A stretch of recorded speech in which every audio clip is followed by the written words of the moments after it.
National command and operation centre کے تازہ ترین اعداد و شمار کے مطابق گزشتہ 24 گھنٹوں کے دوران 3047 نئے کیسز رپورٹ ہوئے۔ پنجاب میں 1,25,897، سندھ میں 1,91,246، خیبر پختونخوا میں 51,172، بلوچستان میں 17,650، گلگت بلتستان میں 4,770، اسلام آباد میں 34,014، جبکہ آزاد کشمیر میں 7,578 کیسز رپورٹ ہوئے۔ ملک بھر میں اب تک 49,48,742 افراد کے ٹیسٹ کیے گئے۔ گزشتہ 24 گھنٹوں کے دوران 42,596 نئے ٹیسٹ کیے گئے۔ اب تک 3,79,092 مریض صحت یاب ہو چکے ہیں، جبکہ 2,538 مریضوں کی حالت تشویشناک ہے۔ پاکستان میں کرونا سے ایک دن میں 50 افراد جاں بحق ہوئے، جس کے بعد وائرس سے مرنے والوں کی تعداد 8,653 ہو گئی۔ پنجاب میں 3,284، سندھ میں 3,109، خیبر پختونخوا میں 1,450، اسلام آباد میں 353، بلوچستان میں 173، گلگت بلتستان میں 98 اور آزاد کشمیر میں 186 مریض جان سے ہاتھ دھو بیٹھے۔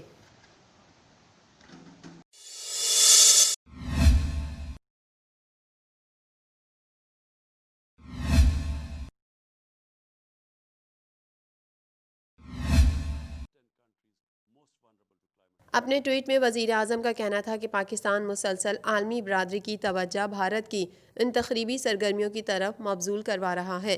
بھارت جعلی خبر رساں اداروں اور تھنک ٹینکس کے ذریعے دوسرے ممالک میں انتہا پسندی پھیلا رہا ہے۔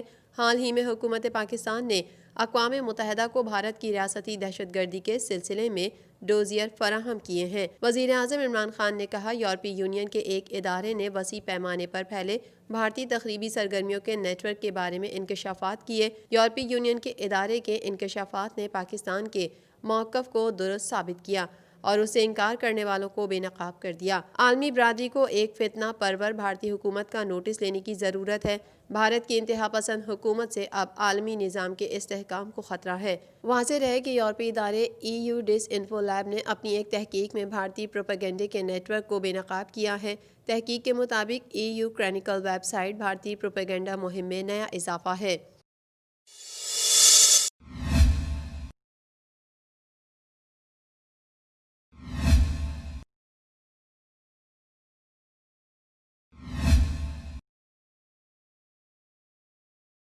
اقوام متحدہ کی جنرل اسمبلی نے تخفیف اسلحے سے متعلق پاکستان کی پیش کردہ 4 قراردادیں منظور کر لیں، جو پاکستان کی بین الاقوامی اور علاقائی سطح پر امن و سلامتی کی کوششوں کا اعتراف ہے۔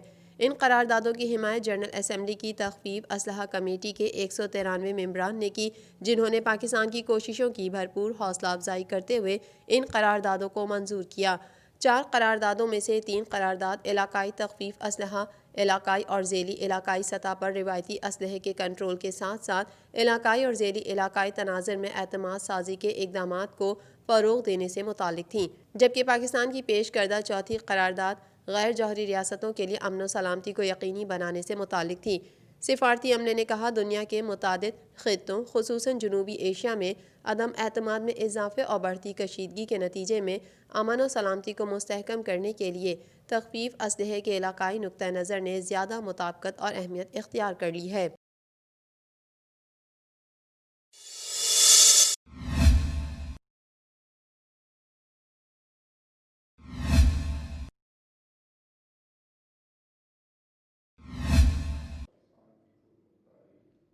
وفاقی کابینہ میں بڑے پیمانے پر اکھاڑ پچھاڑ کر دی گئی۔ شیخ رشید کو وفاقی وزیر داخلہ، بریگیڈیئر اعجاز شاہ کو اینٹی نارکوٹکس کا وزیر بنا دیا گیا، جبکہ اعظم سواتی کو ریلوے کا قلمدان سونپا گیا۔ حفیظ شیخ نے وفاقی وزیر کا حلف اٹھا لیا۔ ایوان صدر میں ڈاکٹر حفیظ شیخ کی بطور وفاقی وزیر حلف برداری کی تقریب ہوئی، جس میں صدر مملکت ڈاکٹر عارف علوی نے حفیظ شیخ سے حلف لیا۔ اسلام آباد ہائی کورٹ کی جانب سے وزیر اعظم کے مشیروں کی کابینہ کمیٹیوں میں شمولیت سے متعلق فیصلے کے بعد پیدا ہونے والے آئینی بحران سے متعلق وزیر اعظم عمران خان نے قانونی ٹیم سے مشاورت کی۔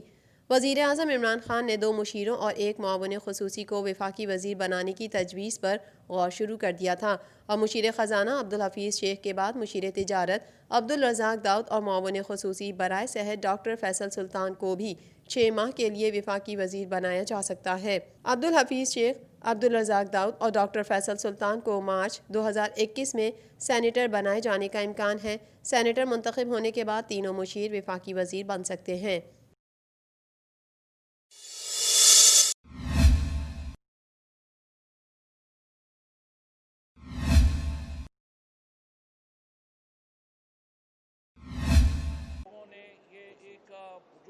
ایک بیان میں وفاقی وزیر فواد چودھری کا کہنا تھا کہ تلخیاں کم کرنا ملک کے لیے ضروری ہے اور ساتھ ہی مذاکرات کا ماحول بنانے کی بھی ضرورت ہے۔ اس کے لیے حکومت اور اپوزیشن میں احترام کی نظر سے دیکھی جانے والی شخصیات آگے آئیں۔ فواد چودھری نے کہا کہ عوام کے مفاد میں احتجاجی سیاست کو ملتوی ہونا چاہیے اور یہ شخصیات جن کا عمومی احترام ہے وہ مذاکرات کا ماحول بہتر بنانے میں کردار ادا کریں۔ دوسری جانب وزیر اعظم کے معاون خصوصی برائے سیاسی ابلاغ شہباز گل کا کہنا ہے کہ استعفے اسپیکر کے بجائے ریجیکٹڈ مولانا کے پاس جمع کرانا جعلی استعفوں کی دلیل ہے۔ عوام کی آنکھوں میں دھول جھونکنے کے بجائے استعفے اسپیکر کو دیں۔ قوم جان چکی کرپشن آپ کا ایمان اور بلیک میلنگ ہتھیار ہے۔ جتنے مرضی جتن کر لو، ڈرامے بازیوں سے کام نہیں چلنے والا۔ نئے پاکستان میں کرپشن کے ناسوروں کے لیے کوئی جگہ نہیں۔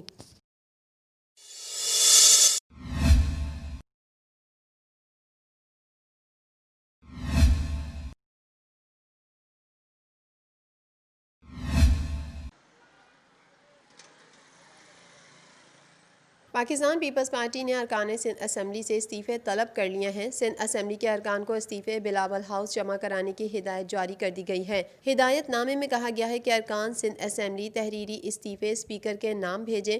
استعفے 14 دسمبر تک بلاول ہاؤس میں جمع کرائے جائیں۔ اس سے قبل پیپلز پارٹی کے اراکین پارلیمان اسمبلیوں سے استعفے کے فیصلوں پر تقسیم ہو گئے تھے۔ بعض پی پی اراکین پارلیمان نے استعفے کے فیصلے پر تحفظات کا اظہار کیا تھا۔ اراکین کا موقف تھا کہ دوسری جماعت کے دباؤ پر استعفے کا فیصلہ درست نہیں۔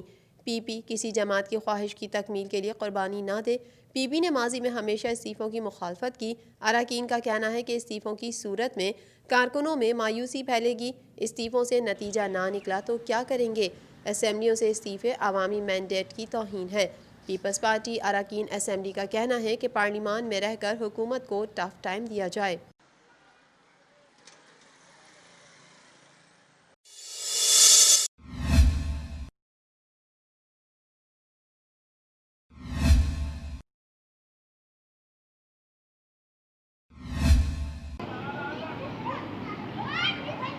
محکمہ موسمیات کا کہنا ہے کہ بلوچستان کے بیشتر اضلاع میں مطلع ابر آلود رہنے کا امکان ہے۔ کوئٹہ، روب، قلات، خضدار، زیارت، سبی، نصیر آباد، بارکھان، موسیٰ خیل، چمن، پشین اور قلعہ سیف اللہ میں گرج چمک کے ساتھ بارش اور پہاڑوں پر برف باری کی توقع ہے۔